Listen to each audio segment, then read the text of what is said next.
The 60 TP is a Polish tier 10 heavy tank, and it's almost like you got all of the fantastic attributes of every tier 10 heavy and combined them into one Tankenstein of a vehicle.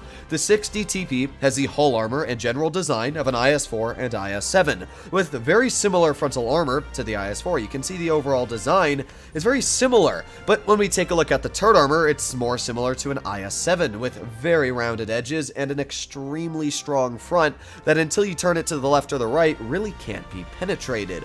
However, at the same time, the 60 TP, unlike the Russian heavies, has 7 degrees of gun depression, which means that you can actually work this vehicle on almost any ridgeline in the game, which you can't always do in your Russian-like vehicles. 60 TP also goes decently fast at 42 kilometers per hour, which is weird because it has 2,750 hit points, which makes it more like a super heavy and able to tank a lot more shells than your average run-of-the-mill heavy like the 5A or the 113. Even the IS-4 and IS-7 don't have that many hit points.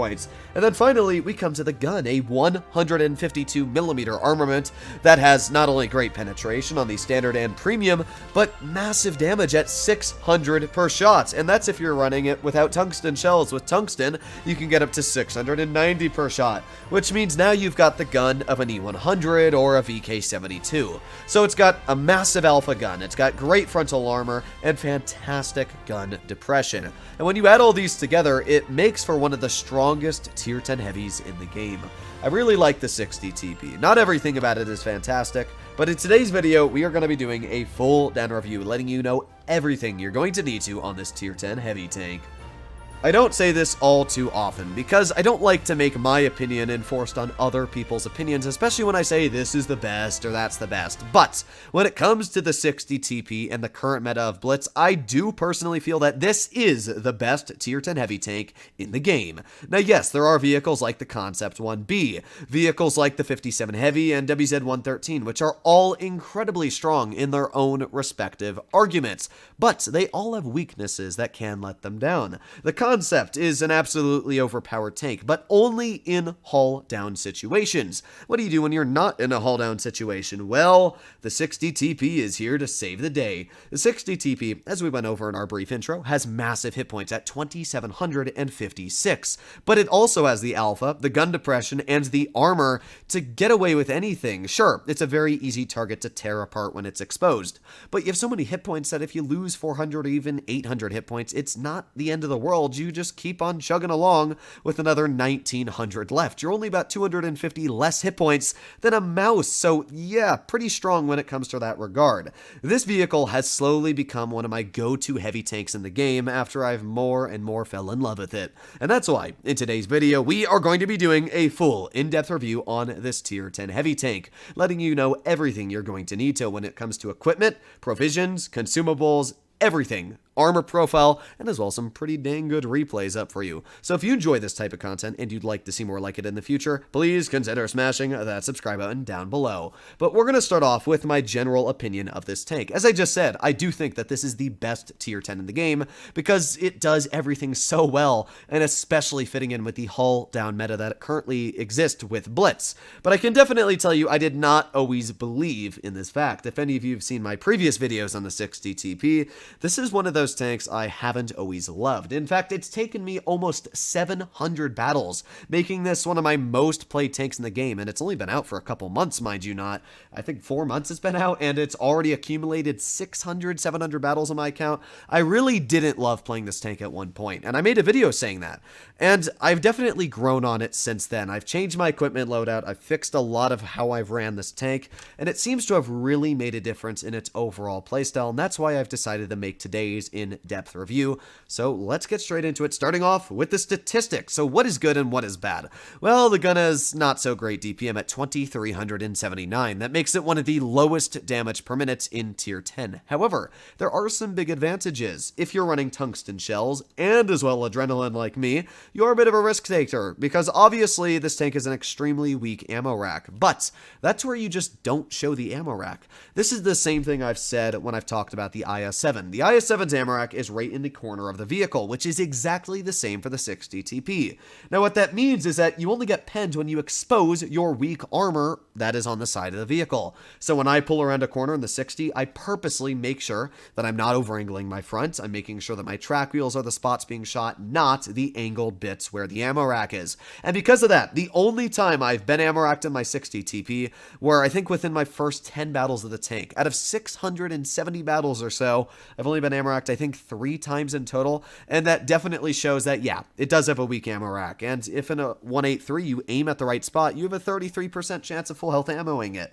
But if you just don't show those weak spots and you play it smart, you won't be full health ammoed. So that is one big bit of advice I can tell you, is just don't pull out sideways to opponents and expect to not be ammo racked, because yeah, chances are you will get a damaged ammo rack, or even worse, you could get a full health ammo rack on your vehicle. Back over to the gun though, as we said, it's got actually not too bad DPM if you're using tungsten shells, because you can slap opponents for 690 damage per shot. And especially if you're like me running calibrated shells, you've got really good standard pen, and also enough premium pen to cut through really any opponents you'd ever need to. When we take a look at gun depression, 7 degrees of depression is plenty to work any ridge lines, even canyon you can get away with, and as well gun elevation at 20 degrees is also plenty to work on any ridge line. If there's anybody above you, like on Castilla Hill, you don't have to worry. Top speed is 36 kilometers per hour, but because I'm running gear oil, you can actually get it up to 42 kilometers per hour forward, and as well 21 in reverse, which is incredibly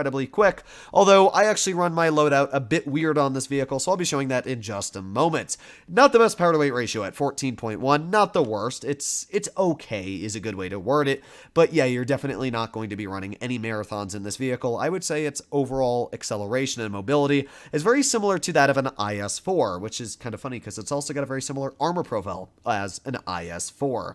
So what I wanted to break into is my overall equipment, provisions, and consumables, because this is one of those few tanks that I actually run a very weird loadout of everything on the tank.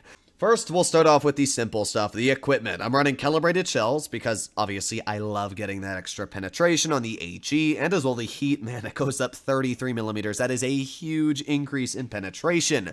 But as well with that, I'm also running enhanced gun milling drive to make the gun more accurate. I do like supercharge. Vehicles like my VK72 and E100 both run it, but there's a reason why I don't actually run supercharge on this vehicle, and I'll show that in just a moment.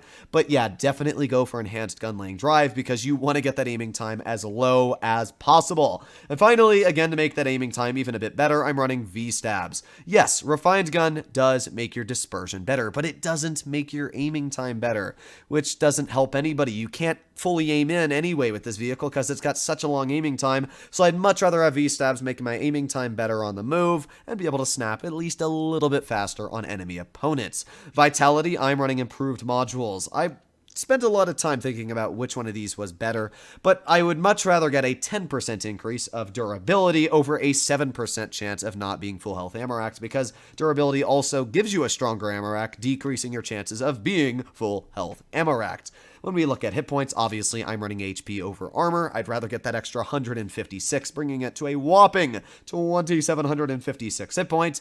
And toolbox is a necessity. Sure, enhanced tracks make your tracks a little bit stronger, but it's kind of useless in my opinion.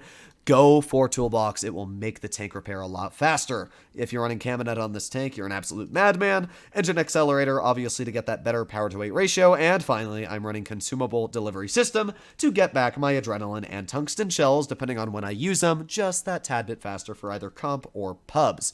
Apart from that, this is where the provisions get a bit funky. I'm running Zurek, which gives you a 10% crew mastery, but I'm not running Faworki. I don't actually want this 3% crew mastery. Well, I do. If there was a 4th slot, I'd obviously put it on.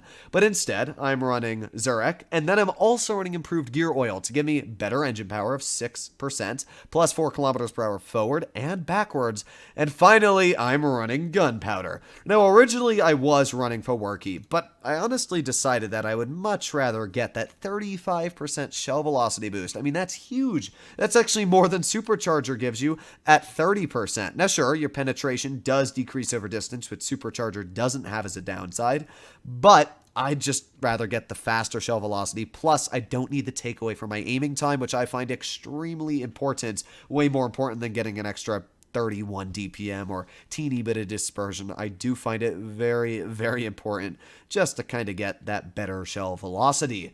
Apart from that, a lot of people sometimes like to run Protective Kit, which gives you an extra 10% ammo rack and fuel tank durability. Here's something you might not have known about this in the game.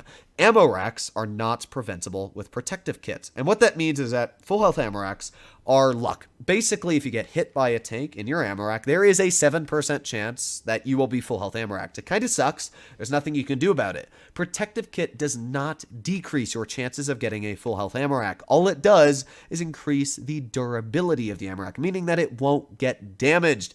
In other words, you won't have to repair it with a repair kit. At that point, who cares? The real thing we hate is when you get full health ammo rack. So I don't actually run Protective Kit. It's kind of a useless consumable, and it doesn't do much to help you out or provision. Speaking of consumables, I'm running, as you can see, Adrenaline to get that extra DPM, and as well Tungsten rounds. Adrenaline is great because you get an extra 10% module damage, and when you add that in with the massive damage already of Tungsten shells at 690, this tank goes upwards of 3,400 DPM. It's actually quite impressive. So the 60 TP is just one of those jack of all trades that has big alpha, but if you're actually running it correctly, it's quite mobile, and it's got big DPM for at least a concentrated amount of time. And it's actually not that bad on the accuracy, but man, does it take a lot of time to get this loadout correct. So I would highly suggest to try this loadout if you don't do it, because it took me about 600 battles to get it completely perfected. While the IS-4 and 60 TP are very, very different playstyles, actually armor-wise they are very similar. This is the IS-4. You'll notice it's got a big ol' weak lower plate at 198mm thick, and it's got a very strong upper plate with one little weak spot in the center and cutouts on the side. And when we take a look at the 60 TP, it's pretty similar. Like, yes, it's a bit stretched, like you enlarged the image, but messed up the resolution and aspect ratio. But it's pretty similar. The lower plate's very similar on the size. It's 167 thick. It's got that big old weak spot right on the center, which you can quite easily penetrate. And then again, these cutouts that you can pen right on the side, just like the IS-4. It's just kind of weird how they have very similar designs. I do know that Polish tanks are loosely resemblant of Russian tanks, but I just find it funny how similar the 60 TP plays and feels to an IS-4, just with a much larger, derpier gun. But yeah, one nice thing about the IS-4 is it does have very solid armor. The upper plate of the 60 TP is actually an auto ricochet on flat ground to any AP and APCR shells. That means it doesn't matter how much pen you have on APCR. For example, we can go to the British tree and pull out an FV2-7 Badger and load in premium ammunition. You can see as long as you angle it just slightly, you can't pen that upper plate whatsoever, but it does have some big weak spots as well. If you load in a vehicle that has heat, let's say like your average tier 10 heavy, the IS-4 for example, yeah, you quite easily butter through it. Now, if you're fully hull down, yeah, the upper plate is incredible. It's over 500 thick. But on flat ground, it's very, very easy to butter through. Same for the lower plate, even the cutouts on the side. The 60 TP is not a hard tank to penetrate as long as you know what you're trying to penetrate. There's always some sort of weak spot exposed. If it's angling to the side, you can pen the cutouts. If it's showing the front, you can pen the lower plate or the hull, or even almost every time the hatch is right below the gun. And if you're really stuck at a hard place, you can penetrate the edges on the side of the vehicle or underneath the gun itself. It's definitely a hard shot to hit, but it shows you that the 60 TP is not impervious even when it's fully hull down, as these weak spots do persist quite easily. Side armor wise, it's not great either. It's only about 115mm thick, which means, yeah, you're going to be quite easily penetrated. This is not like an IS-7 where you get that really troll armor, or even like an IS-4 where you have some spaced armor on the side. You really don't have any. You can see just how weak it is to penetrate this vehicle. It does, however, have some very troll spots, as you'll notice, like these here. These little cutouts can actually get you some very, very troll auto ricochets. I've managed to bounce this tank many times on the side, even the rear of the engine deck, because of the way it is angled. Speaking of the rear, it's quite thick at 95mm thick. That means that unless you are running calibrated shells on your tier 10 tank destroyers, you actually can't penetrate that for your average HE roll, which is pretty impressive. The rear of the turret as well is pretty decent at 101mm thick. Anything around 100mm is very strong when it comes to armor. So yeah, 60 TP is not weak at all when it is on the armor profile. Hull down wise, as we said, it's pretty strong. It does have a weak spot on the turret, but unless you're in a fairly accurate vehicle, it's not an easy weak spot to hit. When it comes to the overall turret armor, there is no weak spot whatsoever. Even an IS-4 using heat, yeah, good luck with that. You're not going to pen unless you hit that little itty bitty spot there. So, yeah, 60 TP turret is incredibly strong, although, unlike the IS-4 turret, where it's actually very strong, even angling with heat shells, you can see, 60 TP turret is not the case. It is very weak as soon as you get the side of it, even slightly exposed. The IS-4 can at least hold out somewhat. It's not the case for the 60 TP. You got to be very, very cautious when exposing that turret armor. Also, the case for the side armor, it's only about 230 millimeters thick, even at an angle like this. So if you're slightly angling the tank, just look at how weak that armor is, only about 250. Yeah, it's a very easy tank to penetrate in the track wheel, stop it in place, almost like the old IS-7 before they gave it PBR. So it's a weird armor profile. It's effective, but I would definitely say there are situations where I wish I was in other heavy tanks like the IS-7. Out with the armor and in with our first gameplay, we find ourselves stuck on Black Goldville. This is a very weird map because if the majority of your team decides to go to base C, you are at a major disadvantage unless you're able to capture base B and hold hull down, but this isn't comp and most pub teams don't like to sit in the bases. They just kind of bleed and they get shot across from base A and that's about the end of the game. And unfortunately, you'll notice at the beginning of this battle, that's kind of what my team did. They said, we are going to push over towards base A. So I was like, oh no, please don't make me do this.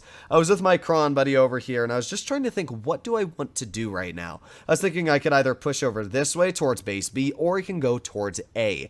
Right now, though, because the cron was sticking with me, and I didn't want to leave him alone, I'm going to push up towards base A, and see at least if I can spot anything sitting somewhat hull down here. What do they have? Well, Concept 1B, E100, FV2 and 5B, 183, WZ121, A50 TP, M5Yo, and a T30. And none of their tanks are actually bad at all. Like, the 183 is pretty bad, but it still has the opportunity to completely ruin my battle. That there was just luck. The fact that the T30 bounced me and I penned his tank made no sense. I mean, sure, my tank has armor and the T30's doesn't, but, I mean, you just saw the size of my watermelon aiming circle on the T30. That's just one of the lucky things that you sometimes have happen with the 60 TPs. Your alpha pays off, you're able to snap a shell, and it actually goes where you aim, but do not get accustomed to that. It does not happen all too often. So the T30 is already being absolutely wrecked by my team, and because the Kranvang, as you can see, has pushed off to the side, we're actually in a very solid situation, because a lot of their team is trying to push on this Kron, who has support from a Tortoise, who's also being shot at, which means right now, I have the opportunity to push up, use my hull down capabilities, and alpha to distract and hold off the enemy, while my team tries to figure out what they're doing. I don't even know. So I'm going to push up here. Let's see what we can do. We got the E100, and here we go. I was thinking, do I want to use my tungsten? Nah, we're just going to fire, put on our adrenaline, save the tungsten for later. Adrenaline obviously gives you that extra boost in DPM, but so does tungsten. And if you use them separately, it gives you a little bit more strength, because a lot of people don't want to take a shot from a 60 TP, especially me as well, when they're using tungsten. I'll wait. So if I use adrenaline first, get out my shells, and then I can plop on tungsten after, it kind of feels really, really nice. So we've already dealt 1700 damage. Again, I'm just kind of chilling here. We got the 150 TP off to the side, and yeah, right now there's not much to do frontally. I don't want to get hit by that 183, so I'm just going to turn around. I was thinking, nah, I'm not even going to bother with an HE. Just fire an AP shell, and oof, it max rolls for 750. That is not a complaint at all. That definitely ruined a bit of that guy's enjoyment in this battle. Now we got the 50 TP off to the side. I mean, I'm not sure if this guy just thought I wasn't going to shoot him, but tungsten goes on, and a bit of a low roll at 649, but imagine what it would have rolled if I didn't use tungsten, probably 500s, maybe even 400, so I do like the fact that tungsten stops you from having even the opportunity to low roll your shells, and again, this guy backs up, letting me get another shell in for 690 hit points, and with that, we're sitting at 3,700 damage, and you're going to notice what I do here. I shove my gun barrel right into the 183. This guy, like a nincompoop, tries to shoot an HE shell, damages himself, does no damage to me, And yeah, good job 183. I don't know what to say. I mean, to be fair, it is a 183 player, so they kind of deserve it, but it was kind of sad watching him completely fail that HE. It's like when you shoot at a grill and it does nothing. Yeah. So I was like, I don't even want to shoot this 183. I was trying to go for that 1-2-1 and get a little bit more damage out, but oh well, I'll take it. We're at 4,800 damage anyway this game, and a pretty solid battle for 2,800 damage blocked and doing really everything this tank does well. Shooting the enemy for big slaps of alpha. I've changed my playstyle in this tank quite a bit over the past hundreds of battles I've played in the vehicle, and it's been more of a pseudo-aggressive line, where this tank, I can definitely tell you, does not do well in the front line. It just doesn't. You can see where its armor will quickly fall apart when we just look at Armor Inspector. Its side armor is very weak, it's a large target, and its track wheels are extremely easy to penetrate. And what that means is that if you do expose the armor to opponents, you will be penned quite easily, and those hit points, while they last a long time, don't last forever. So I've sort of started playing it like a Kranvang now, where I'm using the alpha and the haul down capabilities, but I'm trying to not bleed as much, and it seems like it's really working out, as there you go, 5,000 damage for my first battle in the tank. But obviously, 1 is the loneliest number, so let's get a second replay up for you guys on Nube. Now, this game was just as easy as the last one, and I was thinking to show you guys a really challenging one, but honestly, a lot of the battles I play in this tank just aren't that challenging. You sit hull down, you use the alpha, you load heat sometimes, and that's it. You don't really have the worry or threat of being penetrated yourself unless there's vehicles on your side. And as we went over, you got so many hit points. If you get penned 1 or 2 times, it's not the end of the world, especially when you slap the enemy back for 600. So what do we have in the enemy team? We got a Foch 155, M6 Yo, Object 268, VK72, a Leopard PTA, T92, and a WZ 111 1GFT. Not the best lineup. I definitely think that some of their tanks are a lot easier to bully than the last lineup we had, but I guess we'll have to find out. Now, their Leopard PTA is AFK, but I guess that's just one of the downsides of playing an online game, is people do disconnect.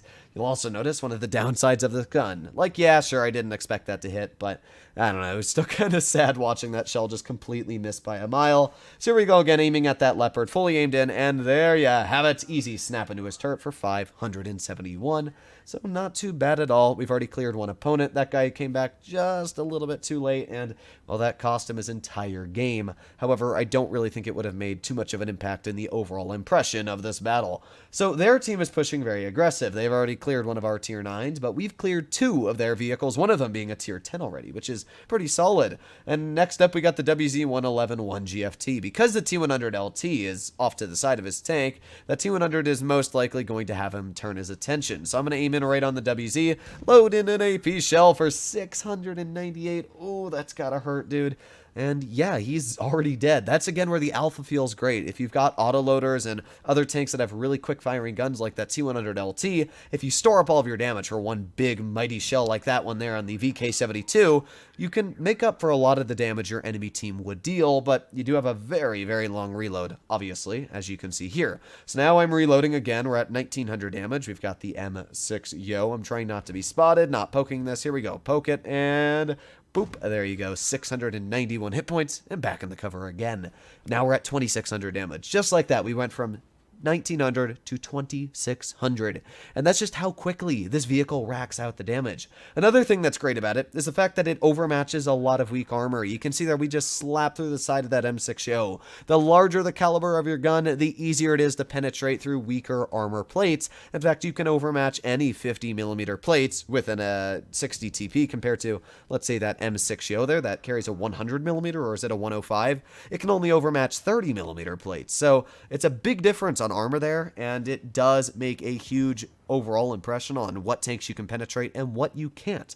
Up next, we got the T92E1 on the chopping block. We're already up to 3700 damage, and this game's been a walk in the park. I haven't bled anything. I've used my tank effectively, and, well, yeah, why wouldn't I go for the damage here? I mean, I know this is going to be a pretty clear win, so I might as well get a little bit of extra damage out. Get an easy HE into the rear of the T92E1, bringing him down to a one-shot for us, and with that, yeah, the T92 does have speed over me, and as you can see, my standard B did get absolutely badonkered, but This T92 wasn't the smartest of players. He gets a shell into my lower plate, but yeah, it's going to take a lot more than one shell to finish my vehicle off, especially when I have the same alpha as you, but just a quicker reload. I'm sorry, dude, but you're going right back to the garage. So another 5,000 damage battle, a very easy battle at that, where you can see the alpha, the gun, everything kind of working in tandem. You'll notice that when I run this tank nowadays, I don't run it at any distance from my opponents because I don't trust the accuracy. But I also don't run it too close to my opponents where I've put myself in a situation to be rushed. It's just one of those tanks that I do think it is the best heavy tank for all of its scenarios and regarding it. But it's just the fact that it does have also downsides, and you have to be very wary about them. Just because I say this is an amazing tank does not mean that you can get away with everything and that you'll be treated with respect doing that. But that's my review on the 60 TP, a full down review on this vehicle. Do I think it's worth the grind?